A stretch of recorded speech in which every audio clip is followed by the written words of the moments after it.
तो दोस्तों आज का जो टॉपिक है कक्षा 12, बुक का नाम है भारत लोग और अर्थव्यवस्था।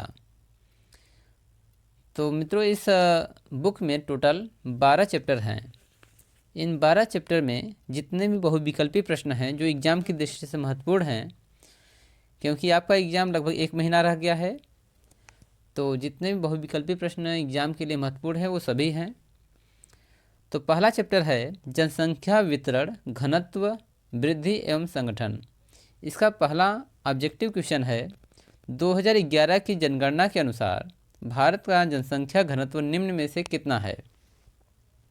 310, 340, 360 और 382।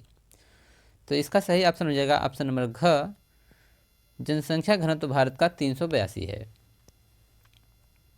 क्वेश्चन नंबर 2 है निम्नलिखित में से कौन भारत में दूसरा सबसे बड़ा धार्मिक समुदाय है? यह महत्वपूर्ण क्वेश्चन है। तो बौद्ध धर्म, ईसाई धर्म, मुस्लिम धर्म, सिख धर्म। तो भारत में सबसे अधिक जो है हिंदू धर्म है, परंतु यहाँ पर दूसरा सबसे बड़ा सामुदायिक धर्म पूछ रहा है, तो वह है ऑप्शन नंबर ग, मुस्लिम धर्म। तीसरा क्वेश्चन है निम्नलिखित में से भारत के किस राज्य में जनसंख्या का घनत्व सबसे अधिक पाया जाता है? 2020 में पूछा गया है। केरल में, बिहार में, उत्तर प्रदेश में, पश्चिम बंगाल में। जैसा कि हम लोग जानते हैं कि उत्तर प्रदेश में जनसंख्या अधिक है, परंतु घनत्व के मामले में उत्तर प्रदेश बड़ा नहीं है। तो यहाँ पर सबसे अधिक जनसंख्या घनत्व बिहार में पाया जाता है। ऑप्शन नंबर ख यहाँ पे करेक्ट हो जाएगा। क्वेश्चन नंबर 4 है वर्ष 2011 की जनगणना के आधार पर भारत की जनसंख्या है। तो 2011 की जनगणना के हिसाब से भारत में कितनी जनसंख्या है?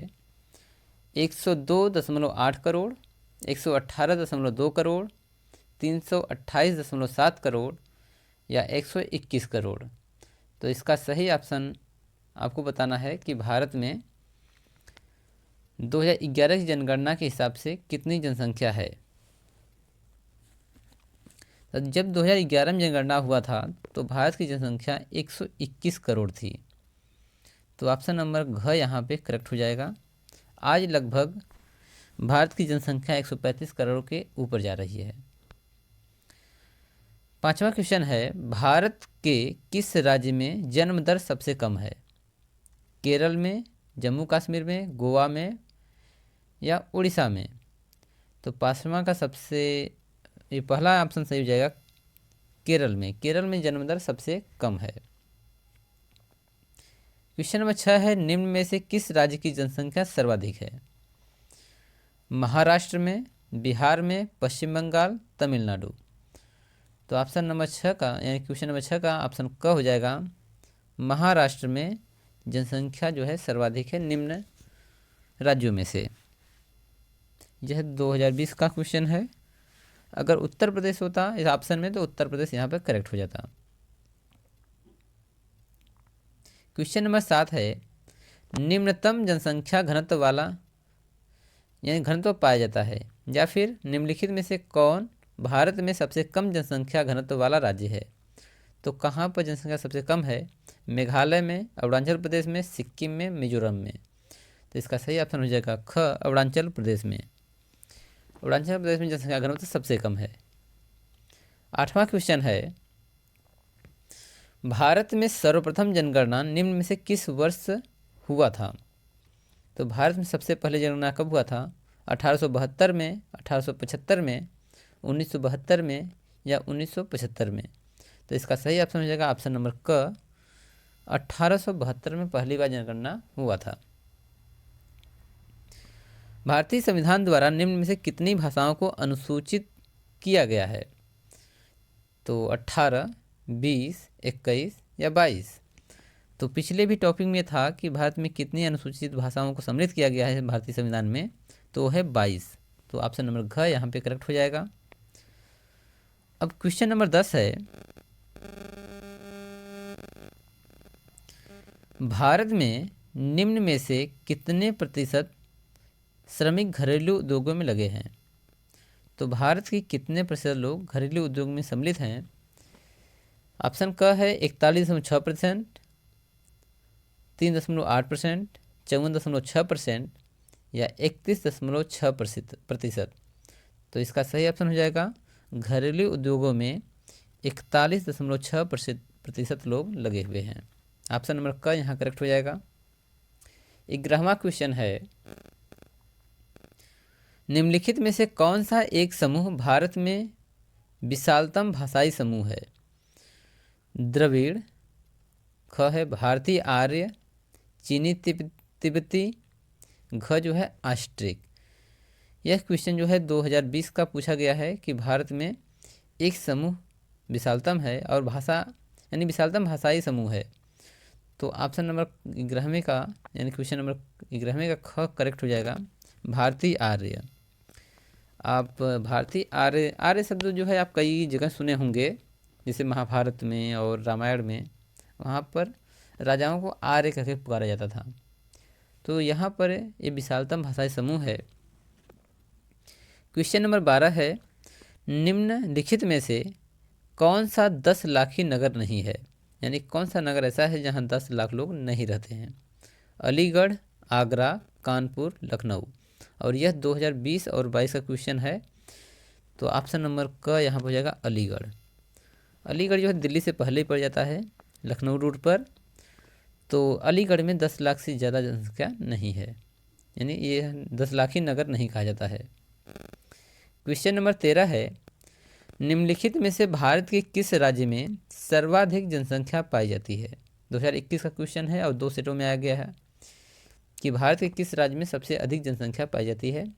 बिहार, मध्य प्रदेश, उत्तर प्रदेश, पश्चिम बंगाल। तो यहाँ पर उत्तर प्रदेश सही हो जाएगा कि उत्तर प्रदेश की जनसंख्या जो है सबसे अधिक है पूरे भारत में। क्वेश्चन नंबर 14 है, निम्नलिखित में से भारत के किस राज्य में जनसंख्या का घनत्व सबसे अधिक पाया जाता है? 2022 का क्वेश्चन है कि भारत के किस राज्य में जनसंख्या घनत्व सबसे अधिक है? तो ऑप्शन है केरल, बिहार, उत्तर प्रदेश, पश्चिम बंगाल। ऐसा है कि ये क्वेश्चन दोबारा रिपीट हो रहा है, तो आपका वो आंसर बता देना चाहिए। तो ऑप्शन नंबर ख हो जाएगा बिहार। बिहार में जनसंख्या भी अधिक है और ज़मीन जो है कम है, इसलिए वहाँ घनत्व बढ़ जाता है। 15वां क्वेश्चन है, निम्नलिखित में से कौन नगरीकरण की समस्या नहीं है? मलिन बस्तियाँ, विस्तृत कृषि क्षेत्र, औद्योगिकरण, यातायात की समस्या। तो निम्नलिखित में कौन नगरीकरण की समस्या नहीं है? इसका ऑप्शन हो जाएगा विस्तृत खेती। नगरों में खेती कहाँ होती है? तो यह सबसे बड़ी जो है समस्या नहीं है नगरों के लिए। नेक्स्ट टॉपिक चलते हैं। अब चैप्टर नंबर 2 है। चैप्टर नंबर 2 का जो नाम है प्रवास, और इसमें हमें पढ़ना है प्रकार, कारण और परिणाम। तो दूसरे चैप्टर में बहुविकल्पी प्रश्न जो है महत्वपूर्ण वाले हैं, जिसमें पहला है, राम बाबू का बिहार छोड़कर छत्तीसगढ़ जाने का निम्न में से क्या कारण था? तो आप जब स्टोरी पढ़ेंगे तो पता चलेगा कि राम बाबू जो हैं एक श्रमिक हैं जो बिहार छोड़ करके छत्तीसगढ़ गए हैं काम करने के लिए। तो इसमें ऑप्शन दिया है शिक्षा पाने के लिए, खेती करने के लिए, व्यापार करने के लिए, या अभियंता का काम करना। तो यहाँ पर घ जो है करेक्ट हो जाएगा, क्योंकि राम बाबू घर से गए थे तो एक तरह से वो इंजीनियर थे, तो अभियंता का काम करने के लिए गए थे और सब परिवार गए थे। क्वेश्चन नंबर 2 है, उपनिवेश काल में भारत अंग्रेजों ने निम्न में से किन 2 प्रदेशों से भारतीयों को प्रवासी बनाकर विविध देशों में भिजवाया था? तो अंग्रेज़ों ने भारतीयों को पकड़ पकड़ करके खेती करने के लिए मॉरिशस और अन्य जगहों पर भेजा था। तो इनमें से कौन कौन से राज्य हैं? क है उत्तर प्रदेश बिहार, बिहार उड़ीसा, उत्तर प्रदेश महाराष्ट्र, बिहार या मध्य प्रदेश, बिहार मध्य प्रदेश। तो यहाँ पर हो जाएगा क, उत्तर प्रदेश और बिहार से लोगों को पकड़ करके उन्होंने प्रवासी बना करके विदेशों में भेजा गया था। क्वेश्चन नंबर 3 है, भारतीय स्त्रियों के प्रवास का प्रारूप निम्न में से कौन सा है? गांव नगरी, नगरीय गांव, यानी गांव से नगर की तरफ, या नगर से गांव की तरफ, या गांव से गांव की तरफ, या नगर से नगर की तरफ। तो अगर महिलाएं हैं तो उनका प्रवास किस रूप में होगा? तो यहाँ पर ग करेक्ट हो जाएगा, गांव से गांव की ओर। स्त्रियां जो है एक गांव से दूसरे गांव में प्रवास करती हैं। क्वेश्चन नंबर 4 है, भारत में उसके पड़ोसी देशों से निम्न में से कितने प्रतिशत आप्रवास हुआ है? तो पड़ोसी देशों से कितने परसेंट लोग भारत में आए हैं? ये 56%, 88.9%, 86% या 76%? तो भारत में पड़ोसी देशों से ख ऑप्शन सही हो जाएगा। 88.9% जो है आप्रवास हुआ है। क्वेश्चन नंबर 5 है, निम्न में से कौन सा कारक जनसंख्या प्रतिकर्ष का कारक नहीं है? निर्धनता और बेरोजगारी, दूसरा है उत्तम जीवन शैली, ग है प्रतिकूल जलवायु और घ है राजनीतिक उपद्रव। तो जनसंख्या प्रतिकर्ष का कारक नहीं है, वो है ख ऑप्शन उत्तम जीवन शैली। अगर उत्तम जीवन शैली है तो कभी भी कोई वहाँ से छोड़कर नहीं जाएगा। और क्वेश्चन नंबर 6 है, यदि हुंडिया प्रवास का मुख्य लाभ है तो इसका निम्न में से मुख्य दोष क्या है? जनसंख्या घटना, व्यापार घटना, उद्योग कम होना, मानव संसाधनों का ह्रास होना। तो यहाँ पर ऑप्शन हो जाएगा घ मानव संसाधनों का ह्रास होना। 7वां क्वेश्चन है, थारू जनजाति भारत में कहाँ निवास करती है? ये महत्वपूर्ण क्वेश्चन हो सकता है और यह 2020 में पूछा गया है कि थारू जनजाति भारत में कहाँ निवास करती है। तो थारू से देखते हैं, थार का मरुस्थल में, छोटा नागपुर, तराई क्षेत्र में या बुंदेलखंड। तो यहाँ पर थारू से मतलब थार मत लगा लीजिएगा, इसका हो जाएगा ग तराई क्षेत्रों में। थारू जनजाति तराई क्षेत्र में पाई जाती हैं। तो ऑप्शन नंबर ग यहाँ पे करेक्ट हो जाएगा। यह क्वेश्चन जो है 2020 में और 2 सेट में आया है, YE और YH। चलिए चलते हैं नेक्स्ट टॉपिक पर। चैप्टर नंबर 3 है और तीसरे चैप्टर का जो नाम है मानव विकास। तो पहला बहुविकल्पी प्रश्न है, विकास बड़े पैमाने पर पारिस्थितिकी निम्नीकरण के साथ अनेक लोगों के लिए निम्न में से क्या लेकर आता है? क सुख समृद्धि, ख आर्थिक संपन्नता, ग रोजगार और समृद्धि, घ गरीबी और कुपोषण। तो विकास बड़े पैमाने पर पारिस्थितिकी निम्नीकरण के साथ अनेक लोगों के लिए गरीबी और कुपोषण लेकर आता है। ऑप्शन नंबर घ यहाँ पे करेक्ट हो जाएगा। दूसरा क्वेश्चन है, विकास की विचारधारा निम्न में से किस पर केंद्रित है? एशिया, अमेरिका, यूरोप या ऑस्ट्रेलिया? तो विकास की विचारधारा निम्न में से किस पर केंद्रित है? तो यहाँ पर अगर विकास को देखना है तो लोग यूरोप का एग्जाम्पल ज़्यादा देते हैं कि अगर विकास हो रहा है तो यूरोप देशों में हो रहा है। एक केंद्र बना हुआ है कि फ्रांस से किया, उसके पड़ोसी इटली वगैरह ये सब किए, तो केंद्र बिंदु हम यूरोप को लेते हैं, छोटे छोटे देश हैं। क्वेश्चन नंबर 3 है, निम्न में से पारिस्थितिकी संकट का कारण कौन है? औद्योगिकरण, नगरीकरण, पर्यावरणीय प्रदूषण या प्राकृतिक आपदा? तो इसका सही ऑप्शन हो जाएगा पर्यावरण प्रदूषण जो है पारिस्थितिकी संकट का कारक है। ठीक है, प्राकृतिक आपदा तो कभी कभार आती है, नगरीकरण भी, परंतु पर्यावरणीय प्रदूषण जो है यह पारिस्थितिकी संकट का कारण है। क्वेश्चन नंबर 4 है, संयुक्त राष्ट्र विकास कार्यक्रम UNDP ने मानव विकास की प्रथम रिपोर्ट निम्न में से किस वर्ष प्रकाशित की थी? तो UNDP ने मानव विकास की प्रथम रिपोर्ट कब लाई थी? 1990 में, 1991, 2001, 2010। तो पहली रिपोर्ट की बात है तो वह लाया था 1990 में। तो UNDP पहला रिपोर्ट जो विकास की, मानव विकास की रिपोर्ट थी 1990 में आई थी। ऑप्शन नंबर क करेक्ट हो जाएगा।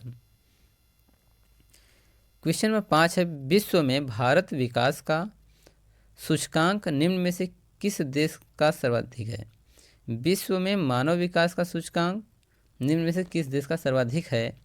संयुक्त राज्य अमेरिका, रूस, नॉर्वे, ऑस्ट्रेलिया? तो यहाँ पर पाँचवें का ऑप्शन हो जाएगा ग, नॉर्वे। जो नॉर्वे है इसका जो है मानव विकास सूचकांक सबसे अधिक रहता है। नॉर्वे जो है उत्तरी गोलार्ध में पाया जाने वाला एक ठंडा प्रदेश है, देश है, जो इसका सूचकांक सबसे अधिक है। क्वेश्चन नंबर 6 है, भारत के निम्न में से किस राज्य में जनसंख्या का उच्चतम अनुपात गरीबी रेखा के नीचे है? भारत के निम्न में से किस राज्य में जनसंख्या का उच्चतम अनुपात गरीबी रेखा के नीचे है? बिहार, असम, मेघालय, अरुणाचल प्रदेश। तो आप जानते हैं कि बिहार जो है शिक्षा के मामले में बहुत पिछड़ा हुआ है और इसलिए वहाँ जनसंख्या घनत्व उच्चतम अनुपात गरीबी रेखा के नीचे है। बिहार जो है सबसे पिछड़ा इलाका है। क्वेश्चन नंबर 7 है, 2001 की जनगणना के अनुसार निम्न में से किस राज्य की साक्षरता दर सबसे कम थी? जम्मू कश्मीर, अरुणाचल प्रदेश, आंध्र प्रदेश, झारखंड। तो सातों में से हो जाएगा अरुणाचल प्रदेश। क्वेश्चन नंबर 8, गरीबी दास्तां को निम्न में से क्या कहा जाता है? समृद्धि, विकास मुक्ति, स्वतंत्रता, इनमें से सभी। तो गरीबी दास्तां को निम्न में से विकास मुक्ति कहा जाता है। चलिए चलते हैं नेक्स्ट टॉपिक पर, और वो टॉपिक है चैप्टर नंबर 4, और चैप्टर का जो नाम है वह है मानव बस्तियाँ। तो मानव बस्तियाँ चैप्टर नंबर 4 का पहला क्वेश्चन है, घरों का एक संकुलित रूप निम्न में से किस ग्रामीण बस्ती का प्रकार होता है? अर्धगुच्छित बस्ती, गुच्छित बस्ती, पल्ली बस्ती या परिक्षिप्त बस्ती। तो इसका ख ऑप्शन सही हो जाएगा, गुच्छित बस्ती। ठीक है। क्वेश्चन नंबर 2 है, ढाड़ी निम्न में से किस ग्रामीण बस्ती को कहा जाता है? पल्ली बस्ती को, परिक्षिप्त बस्ती को, अर्धगुच्छित बस्ती को, गुच्छित बस्ती को। तो इसका सही हो जाएगा ऑप्शन नंबर क, पल्ली बस्ती को। क्वेश्चन नंबर 3 है, निम्न में से मध्यकालीन नगर का चयन करके लिखिए। मध्यकालीन नगर कौन सा है? आगरा, चेन्नई, पाटलिपुत्र, जमशेदपुर। तो तीसरे का सही आंसर हो जाएगा क, आगरा। अगर प्राचीन पूछता तो पाटलिपुत्र हो जाता, मध्यकालीन नगर कहा गया है तो यह आगरा होगा, सिकंदर लोदी ने बसाया था। क्वेश्चन नंबर 4 है, निम्न में से गैरिसन नगर कौन सा है? मुगलसराय, डिगबोई, अंबाला, उज्जैन। तो चौथे का सही ऑप्शन हो जाएगा ग, अंबाला। एक गैरिसियन नगर है। क्वेश्चन नंबर 5 है, निम्न में से शैक्षिक नगर कौन सा है? वाराणसी, दिल्ली, रुड़की, नैनीताल।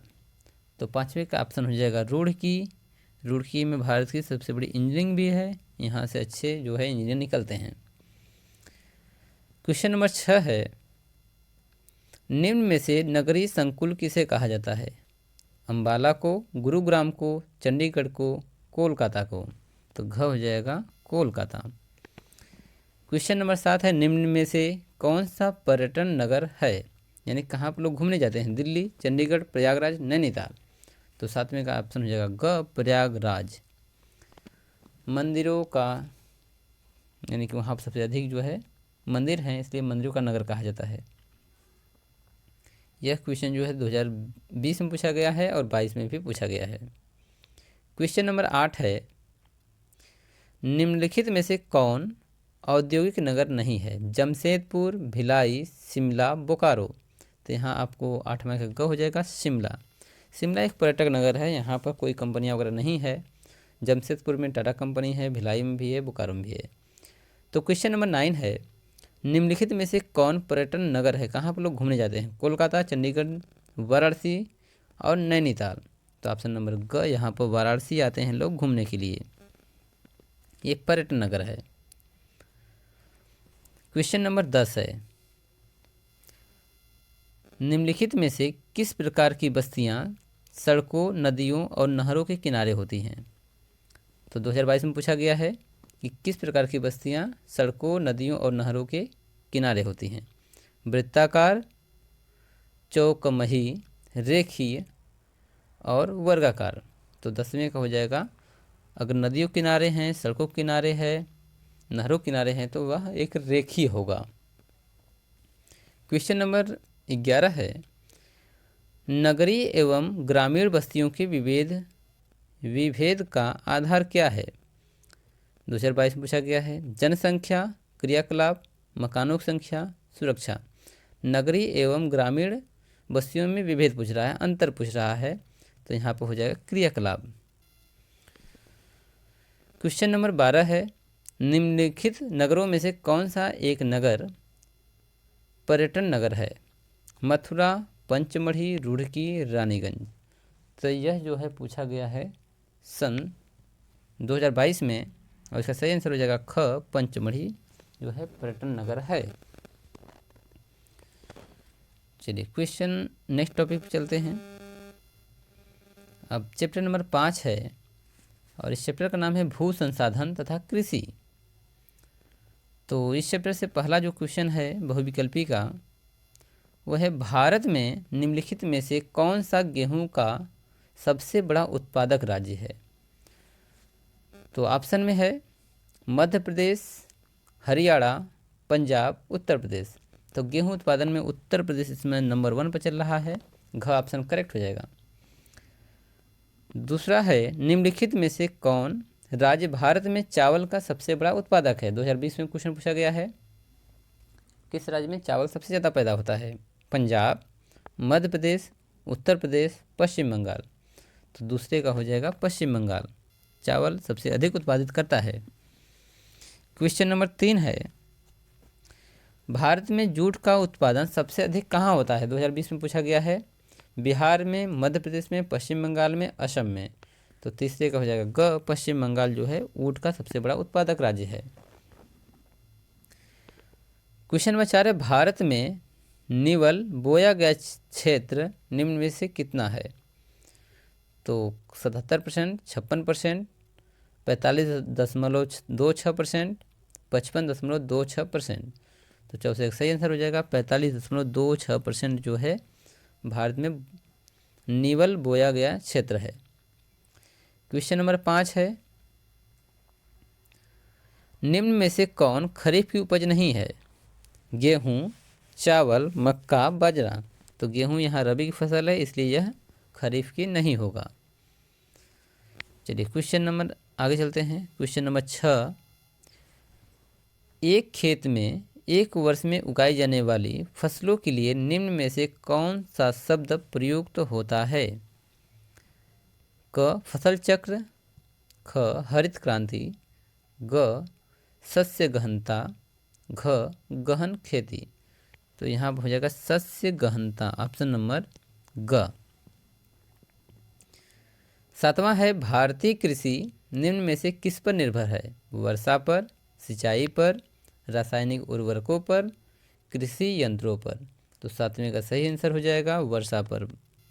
भारत की कृषि वर्षा पर निर्धारित होती है। 8वां क्वेश्चन है, भारत विश्व का निम्न में से कितने प्रतिशत गेहूँ उगाता है? 15%, 11.7%, 16%, 13%। तो यहाँ पर हो जाएगा ख ऑप्शन, 11.7% यानी 12% के लगभग गेहूँ उगाता है पूरे विश्व में। क्वेश्चन नंबर 9 है, भारत में सर्वाधिक कॉफ़ी निम्न में से किस राज्य में उगाई जाती है? तो कॉफ़ी उगाने में कौन सा राज्य आगे है? अव्वल है केरल, तमिलनाडु, कर्नाटक, गोवा। तो 9वें का सही ऑप्शन हो जाएगा कर्नाटक। कर्नाटक जो है यह कॉफ़ी उगाने में सबसे आगे है, यानी कि यहाँ पर उगाया जाता है। 10वां क्वेश्चन है, श्वेत क्रांति संबंधित है मत्स्य उत्पादन से, दूध उत्पादन से, चावल उत्पादन से, रबर उत्पादन से। ये महत्वपूर्ण क्वेश्चन है। तो 10वें का जो सही आंसर हो जाएगा ख, दूध उत्पादन श्वेत क्रांति कहलाती है। क्वेश्चन नंबर 11 है, भारत एवं श्रीलंका में चाय के बागानों को विकसित किए, यानी कौन किया था? फ्रांस वासियों ने, स्पेन वासियों ने, ब्रिटेन वासियों ने, अमेरिका वासियों ने। तो यहाँ पर ब्रिटेन वासियों ने भारत और श्रीलंका में चाय के बागान लगाए थे। चलिए क्वेश्चन भी बहुत महत्वपूर्ण है, 2022 में पूछे गए हैं। और क्वेश्चन नंबर 12 पे आते हैं। कह रहा है कि निम्नलिखित में से कौन जैविक संसाधन है? वायु, लोहा, सोना, वनस्पति। जैविक का मतलब है जिंदा, जिसमें प्राण हो। ये 2022 में पूछा गया है, तो घ हो जाएगा यहाँ पे करेक्ट ऑप्शन। वनस्पति जो है जैविक संसाधन है। नेक्स्ट चलते हैं चैप्टर पर। चैप्टर नंबर 6 है और 6वें चैप्टर का जो नाम है जल संसाधन। तो क्वेश्चन नंबर 1 है इसमें, पृथ्वी का निम्न में से कितने प्रतिशत धरातल जल से आच्छादित है, यानी ढका हुआ है? 18%, 71%, 91% और 61%। तो पूरे पृथ्वी पर जल जो है 71% है, तो ख ऑप्शन यहाँ पर करेक्ट हो जाएगा। दूसरा क्वेश्चन है, निम्न में से किस नदी के वार्षिक जल प्रवाह का अधिकतर भाग प्रयोग में नहीं लाया जा सका है? गोदावरी, कृष्णा, ब्रह्मपुत्रा और कावेरी। दूसरे का जो है हम ऑप्शन जो है करेक्ट हो जाएगा ब्रह्मपुत्रा। यह असम क्षेत्र से भारत में प्रवेश करती है, तो अरुणाचल प्रदेश होते हुए, परंतु इस पर जो है किसी प्रकार का हम लोग बांध नहीं बना पाए हैं अभी तक। क्वेश्चन नंबर 3 है, निम्न में से किन राज्यों में भौम जल का उपयोग कम हो पाया है? भूमि के अंदर के जल का उपयोग कम होता है। उड़ीसा, छत्तीसगढ़, उत्तर प्रदेश, बिहार, पंजाब, हरियाणा, राजस्थान और तमिलनाडु। तो तीसरे का ऑप्शन सही हो जाएगा, उड़ीसा और छत्तीसगढ़ में भौम जल का उपयोग कम हो पाया है। अब क्वेश्चन नंबर 4 देखते हैं। भाखड़ा नंगल बहुउद्देशीय नदी घाटी योजना निम्न में से किस नदी पर बनी हुई है? झेलम नदी पर, यमुना नदी पर, सतलुज पर, ब्यास पर। तो सही ऑप्शन हो जाएगा ग, सतलुज नदी पर। भाखड़ा नंगल बहुउद्देशीय नदी घाटी योजना सतलुज नदी पर बना हुआ है। 5वां क्वेश्चन है,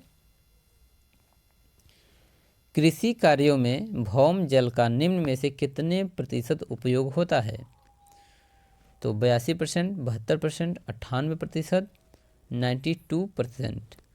तो इसका सही हो जाएगा 92% भौम जल का उपयोग किया जाता है। क्वेश्चन नंबर 6 है, निम्न में से कौन सी नदियों का जोड़ा सबसे अधिक प्रदूषित है? गंगा यमुना, गंगा ब्रह्मपुत्रा, सिंधु झेलम, कावेरी और कृष्णा। तो 6वें का ऑप्शन हो जाएगा गंगा यमुना। ये ऑप्शन नंबर क यहाँ पे करेक्ट हो जाएगा। यमुना में तो पानी बिल्कुल काला हो गया है और गंगा को भी लोगों ने दूषित कर रखा है। चलते हैं नेक्स्ट चैप्टर पर। चैप्टर नंबर 7 है और इस चैप्टर का नाम है खनिज तथा ऊर्जा संसाधन। तो 7वें चैप्टर का पहला बहुविकल्पीय प्रश्न है, निम्नलिखित में से कौन सा ऊर्जा का गैर नवीकरणीय स्रोत है? जल विद्युत, तापीय ऊर्जा, सौर ऊर्जा, ज्वारीय ऊर्जा। तो इसका सही हो जाएगा तापीय ऊर्जा। ऑप्शन ए 2020 में पूछा गया प्रश्न है, तो 7वें का यानी ख ऑप्शन करेक्ट हो जाएगा। गैर नवीकरणीय यानी कि यह जो है नवीकरणीय स्रोत नहीं है। अब बाकी जल विद्युत, सौर ऊर्जा और ज्वारीय ऊर्जा जो है नवीकरणीय हैं। तापीय ऊर्जा जो है हमें कोयला से मिलता है, जो गैर नवीकरणीय स्रोत है। क्वेश्चन नंबर 2 है, अभ्रक निम्न में से किस श्रेणी का खनिज है? धात्विक है, लौह है, अलौह है या अधात्विक है? तो जो अभ्रक है वह अलौह है, यानी कि अधात्विक है, उसमें धात्विक गुण नहीं पाए जाते हैं। और तीसरा क्वेश्चन है, झारखंड खनिज उत्पादन निम्न में से किस क्षेत्र में स्थित है? तो झारखंड के किस क्षेत्र में खनिज उत्पादन किया जाता है? उत्तरी पश्चिमी, दक्षिण पश्चिमी, उत्तर पूर्वी और दक्षिण पूर्वी। तो तीसरा का ग ऑप्शन यहाँ पे करेक्ट हो जाएगा, उत्तर और पूर्वी क्षेत्र में। क्वेश्चन नंबर 4 है, बॉक्साइट का सबसे बड़ा उत्पादक निम्न में से कौन सा है, यानी कहाँ पर बॉक्साइट सबसे अधिक उत्पादन किया जाता है? झारखंड, उड़ीसा, मध्य प्रदेश, गुजरात। तो यहाँ पर हो जाएगा ख ऑप्शन, उड़ीसा में। उड़ीसा में बॉक्साइट सबसे अधिक उत्पादित किया जाता है। क्वेश्चन नंबर 5 है, सिंगरेनी खान में जानलेवा कार्बन मोनोऑक्साइड गैसों की उपस्थिति का पता लगाने हेतु निम्न में से किसका प्रयोग किया जाता है? थर्मामीटर का, बैरोमीटर का, चिड़िया का, जलवाष्प का। तो किसी खान में कार्बन मोनोऑक्साइड है कि नहीं है, इसका उपयोग करने के लिए हम लोग चिड़िया का उपयोग करते हैं, यानी अंदर चिड़िया छोड़ी जाती है। यदि वह अंदर जाने के बाद मर गई तो समझिए कि उसमें कार्बन मोनोऑक्साइड है। बाकी थर्मामीटर तो टेम्परेचर मापता है, ताप मापने के लिए बैरोमीटर है, और जलवाष्प से कोई प्रभाव नहीं पड़ता। क्वेश्चन नंबर 6 है, निम्न में से तरल सोना किसे कहा जाता है? लौह, तांबा, मैग्नीज, पेट्रोलियम। तो तरल सोना हम लोग कहते हैं पेट्रोलियम को। ऑप्शन नंबर घ यहाँ पे करेक्ट हो जाएगा। 7वां क्वेश्चन है, निम्न में से तेल शोधनशाला कौन सी है? दिल्ली, कोलकाता, डिगबोई, भोपाल। तो 7 में सही हो जाएगा डिगबोई, जो असम का क्षेत्र है, यहाँ पर तेल शोधन कारखाना है। क्वेश्चन नंबर 8, निम्न में से परमाणु खनिज कौन सा है? तांबा, चांदी, सोना, यूरेनियम। तो इसका सही ऑप्शन हो जाएगा यूरेनियम, यह परमाणु खनिज है। 9वां क्वेश्चन है, निम्नलिखित में से किस राज्य में प्रमुख तेल क्षेत्र स्थित है? बिहार में, असम में, राजस्थान में, तमिलनाडु में। तो 9वां का ख यहाँ पर असम वाला क्षेत्र सही हो जाएगा। असम में जो है तेल के क्षेत्र बहुत ज़्यादा हैं। ये 2020 और 22 में पूछा गया प्रश्न है।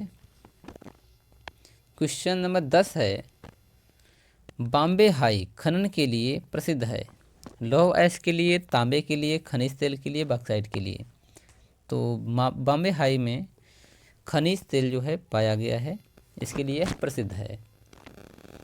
अब चलते हैं चैप्टर नंबर 8 पर।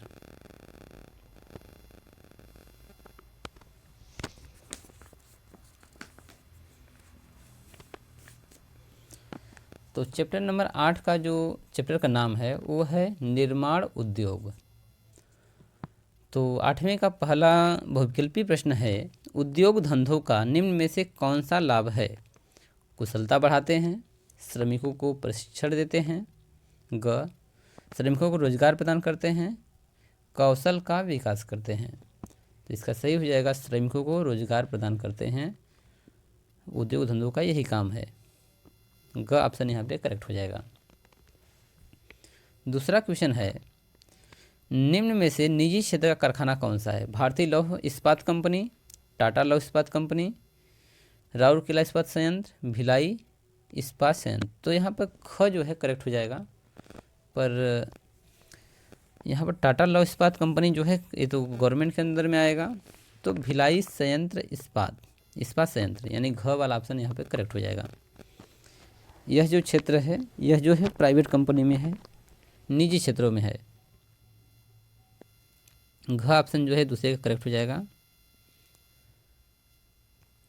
क्वेश्चन नंबर 3 है, निम्न में से गुजरात का प्रसिद्ध सूती वस्त्र उद्योग का केंद्र कौन सा है? बड़ोदरा, सूरत, अहमदाबाद, इनमें से कोई नहीं। तो अहमदाबाद जो है सूती वस्त्र उद्योग का सबसे प्रमुख केंद्र है। क्वेश्चन नंबर 4 है, निम्न में से कौन सा उद्योग ज्ञान आधारित उद्योग है? चीनी, सूती, वायुयान निर्माण, आईटी सॉफ्टवेयर। तो यहाँ पे घ वाला ऑप्शन करेक्ट हो जाएगा, आईटी सॉफ्टवेयर। क्वेश्चन नंबर 5 है, निम्न में से कौन आर्थिक उदारीकरण से संबंधित है? खुला व्यापार, अंतर्राष्ट्रीय व्यापार, निर्यात बढ़ाना, आयात बढ़ाना। तो 5वें का जो है क यहाँ पे सही हो जाएगा। जब उदारीकरण की नीति आई थी तो खुला व्यापार कर दिया गया था, जो उदारीकरण का एक जो है आर्थिक कारण है। क्वेश्चन नंबर 6 है, सूरत निम्न में से किस औद्योगिक प्रदेश से संबंधित है, यानी सूरत जो है किस लिए प्रसिद्ध है? अच्छा, सूरत निम्न में से किस औद्योगिक प्रदेश से संबंधित है, यानी किस में ये सूरत है? मुंबई पुणे औद्योगिक क्षेत्र से, बेंगलुरु चेन्नई औद्योगिक प्रदेश से, गुजरात औद्योगिक प्रदेश से, छोटा नागपुर औद्योगिक प्रदेश से। तो इसका सही ऑप्शन हो जाएगा ग, गुजरात औद्योगिक प्रदेश से। सूरत जो है गुजरात में पड़ता है। क्वेश्चन नंबर 7 है, यह 2022 में और 2020 में पूछा गया है। भारत का बोकारो शहर किस उद्योग के लिए प्रसिद्ध है? सीमेंट के लिए, सूती वस्त्र उद्योग के लिए, लोहा और इस्पात के लिए, चीनी उद्योग के लिए। तो यहाँ पर ग हो जाएगा, लोहा और इस्पात उद्योग के लिए बोकारो प्रसिद्ध है। अब चलते हैं चैप्टर नंबर 9 पर। चैप्टर नंबर 9 और चैप्टर का नाम है भारत के संदर्भ में नियोजन और सतत पोषणीय विकास। तो चैप्टर नंबर 9 का पहला बहुविकल्पी प्रश्न है, योजना आयोग की स्थापना भारत में निम्न में से किस वर्ष की गई थी? 1943, 1948, 1949 और 1950। तो योजना आयोग भारत में 1950 में बना था। योजना आयोग को, दूसरा क्वेश्चन है, योजना आयोग को निम्न में से किस वर्ष नीति आयोग के रूप में प्रतिस्थापित किया गया? तो नीति आयोग जो है नरेंद्र मोदी के शासनकाल में आया है। तो ऑप्शन है 2015 में, 2014 में, 2016 में और 2017 में। तो नवा चैप्टर का जो ऑप्शन हो जाएगा क, 2015 में योजना आयोग को नीति आयोग में बदल दिया गया। चैप्टर नंबर 9 का तीसरा क्वेश्चन है, नीति आयोग के वर्तमान अध्यक्ष निम्न में से कौन है? राजीव कुमार, राजनाथ सिंह, अरुण जेटली, नरेंद्र मोदी। इसका सही ऑप्शन हो जाएगा, तो नीति आयोग के वर्तमान अध्यक्ष निम्न में से कौन है? तो यहाँ पर जो है नरेंद्र मोदी जी तो नहीं हो सकते हैं, अरुण जेटली भी नहीं है, राजीव कुमार यहाँ पर सही हैं। और वर्तमान अध्यक्ष के रूप में तो यहाँ पर जो है, यहाँ पर कन्फ्यूजन चल रहा है कि नरेंद्र मोदी हो सकते हैं या राजीव कुमार। तो ये तो पीएम हैं, इनके कंट्रोल में नीति आयोग होता है, परंतु नीति आयोग का जो काम होता है वह मंत्रिमंडल द्वारा जो बनाई गई नीतियाँ होती हैं उनको समय समय पर याद दिलाना होता है। तो राजीव कुमार यहाँ पर करेक्ट हो जाएंगे क। क्वेश्चन नंबर 4 है, पिछड़े क्षेत्रों के विकास का लक्ष्य निम्न में से कौन सा है? सबका साथ सबका विकास, सभी लोग लाभान्वित हों, कृषि की उन्नत दशा, पशुपालन की उन्नति। चौथे का ख यहाँ पर सभी हो जाएगा, सभी लोग लाभान्वित हों। और क्वेश्चन नंबर 5 है, भरमौर क्षेत्र निम्न में से किस राज्य में है? ऑप्शन है उत्तराखंड, उत्तर प्रदेश, हिमाचल प्रदेश, जम्मू कश्मीर। तो 5वें का ग जो है यहाँ पर करेक्ट हो जाएगा, हिमाचल प्रदेश। छठवां क्वेश्चन है, द पॉपुलेशन बम पुस्तक का लेखक निम्न में से कौन है? एहरलिच, मीडोस, माल्थस या मार्शल। तो छठवें का हो जाएगा क, एहरलिच। 7वां क्वेश्चन है, इंदिरा गांधी नहर के कारण राजस्थान में निम्न में से कौन सी समस्या उत्पन्न हुई? भूमि क्षरण अनुवर्तता, दूसरा है जल भराव मृदा लवणता, दलदल कीचड़, वनों का विनाश या प्रदूषण। तो इनमें 7वां का जो सही ऑप्शन हो जाएगा ख, जल भराव मृदा में लवणता आ गई है। और क्वेश्चन नंबर 8 है, प्रादेशिक नियोजन का संबंध है परिवहन जाल तंत्र के क्षेत्रीय अंतर से, ग्रामीण क्षेत्रों का विकास से, आर्थिक व्यवस्था के विभिन्न सेक्टरों का विकास, घ है क्षेत्र विशेष के विकास का उपागम। तो 8वें का यहाँ पे ग हो जाएगा करेक्ट, प्रादेशिक नियोजन का संबंध है आर्थिक व्यवस्था के विभिन्न सेक्टरों का विकास। क्वेश्चन नंबर आगे चलते हैं, 9वां है, निम्नलिखित में से किस राज्य से होकर इंदिरा गांधी नहर जाती है? राजस्थान से, उत्तर प्रदेश से, मध्य प्रदेश, गुजरात से। तो 9वें का हो जाएगा क, राजस्थान में। तो इंदिरा गांधी नहर जो है राजस्थान में बनाई गई है और यह 2022 का क्वेश्चन है, बहुत ही महत्वपूर्ण है। अब आते हैं चैप्टर नंबर 10 पर। चैप्टर नंबर 10 का नाम है परिवहन तथा संचार।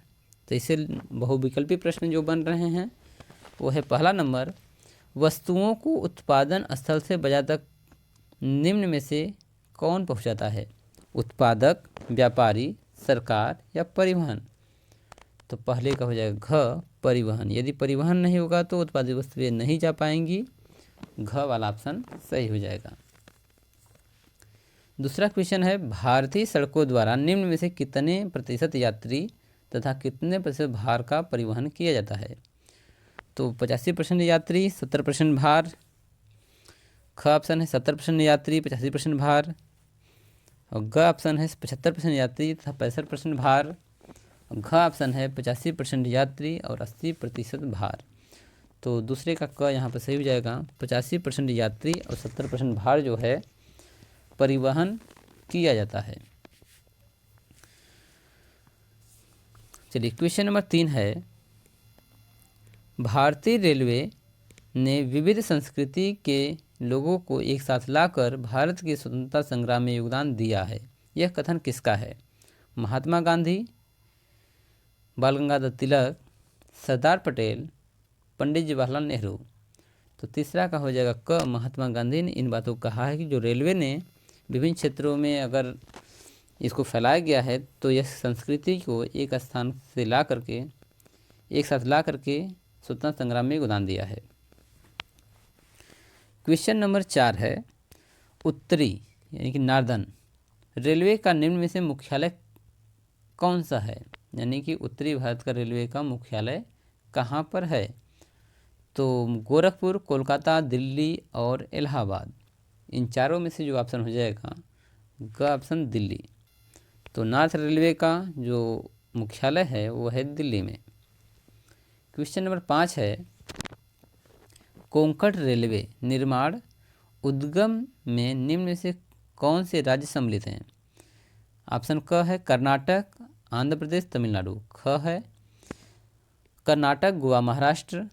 ग में कर्नाटक, तमिलनाडु, महाराष्ट्र या कर्नाटक, गुजरात, केरल। तो कोंकण रेलवे में कौन सम्मिलित हैं? तो कर्नाटक है, गोवा है और महाराष्ट्र है। चलिए क्वेश्चन नंबर 6 है, टेलीविज़न का प्रथम प्रसारण या टेलीकास्ट निम्न में से किस वर्ष प्रारंभ किया गया था? 1923 में, 1949 में, 1959 में, 1969 में? तो इसका सही ऑप्शन हो जाएगा 1959 में। पहली बार टेलीविज़न का सीधा प्रसारण किया गया था 1959। चलिए क्वेश्चन नंबर 7 है, निम्नलिखित में से कौन सा नगर स्वर्णिम चतुर्भुज महामार्गों से नहीं जुड़ा हुआ है? 2020 में पूछा गया क्वेश्चन है।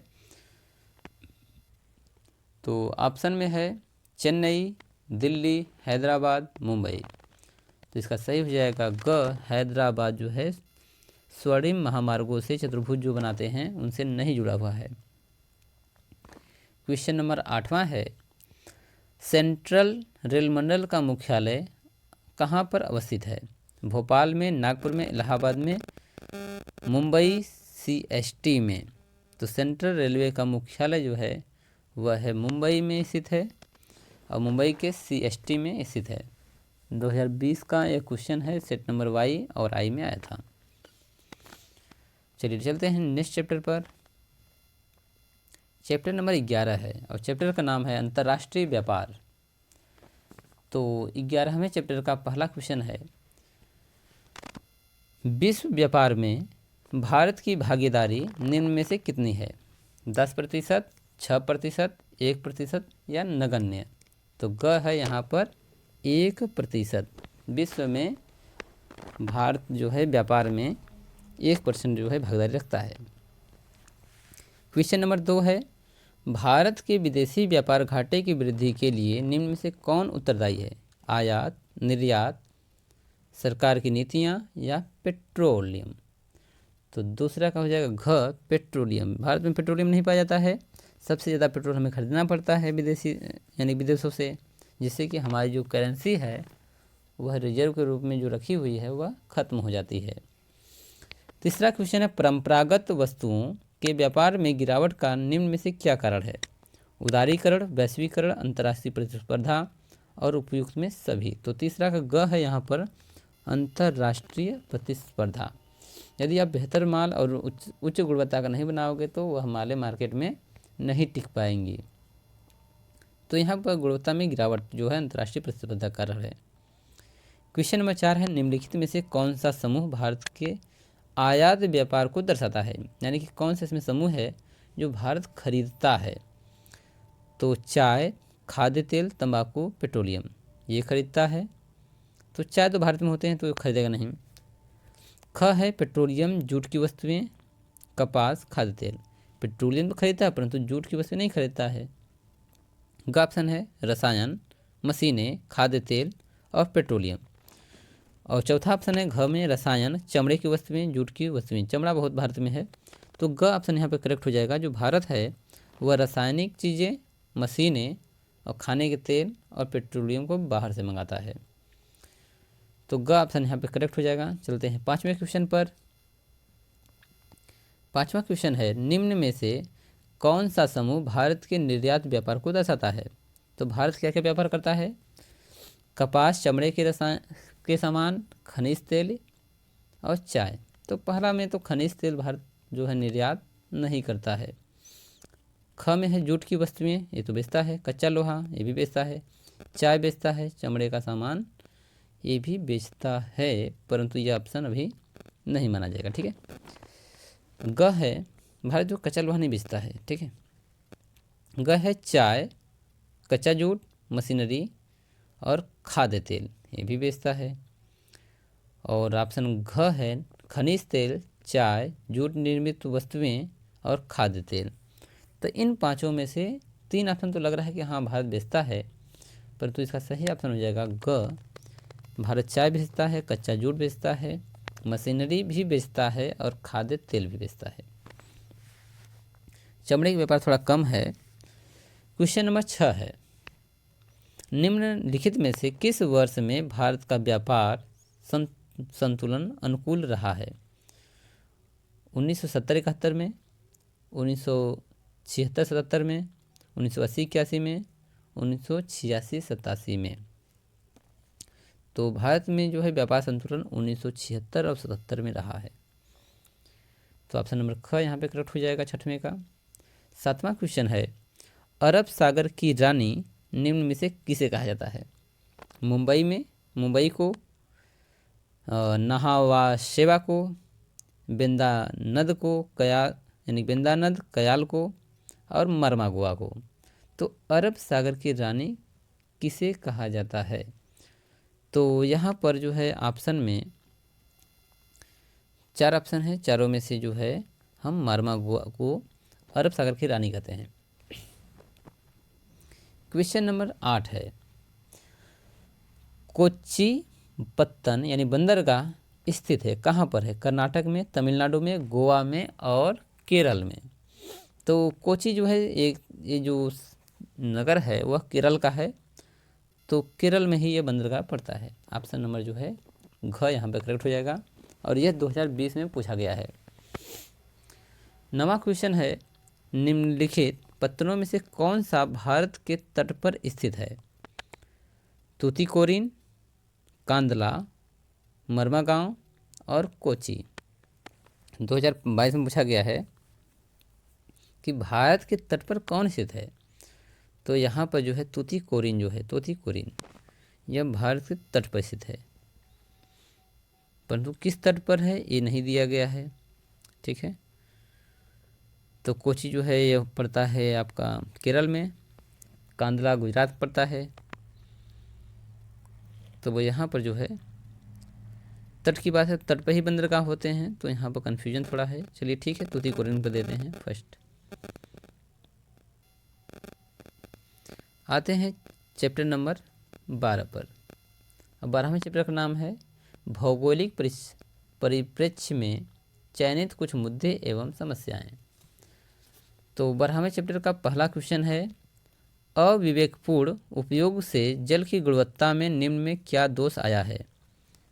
जलाभाव हो गया है, जल की मात्रा बढ़ गई है, निम्नीकरण हुआ है, शुद्धिकरण हुआ है।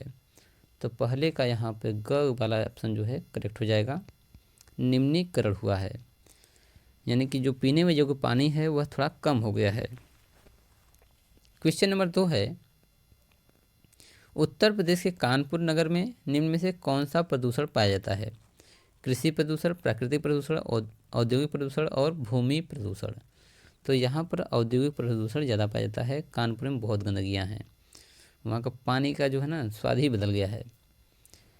क्वेश्चन नंबर 3 है, जल प्रदूषण से फैलने वाला रोग निम्न में से कौन सा है? हेपेटाइटिस, टीबी, रक्त संचार बिगड़ना, बहरापन।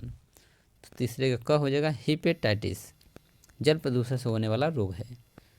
क्वेश्चन नंबर 4 है, वायु प्रदूषण का निम्न में से मुख्य कारण क्या है? जीवाश्म ईंधन का जलना या दहन, भूस्खलन, ये तो हो नहीं सकता, कृषि एवं सांस्कृतिक गतिविधियाँ, ये बिल्कुल नहीं, सायरन, ये बिल्कुल नहीं।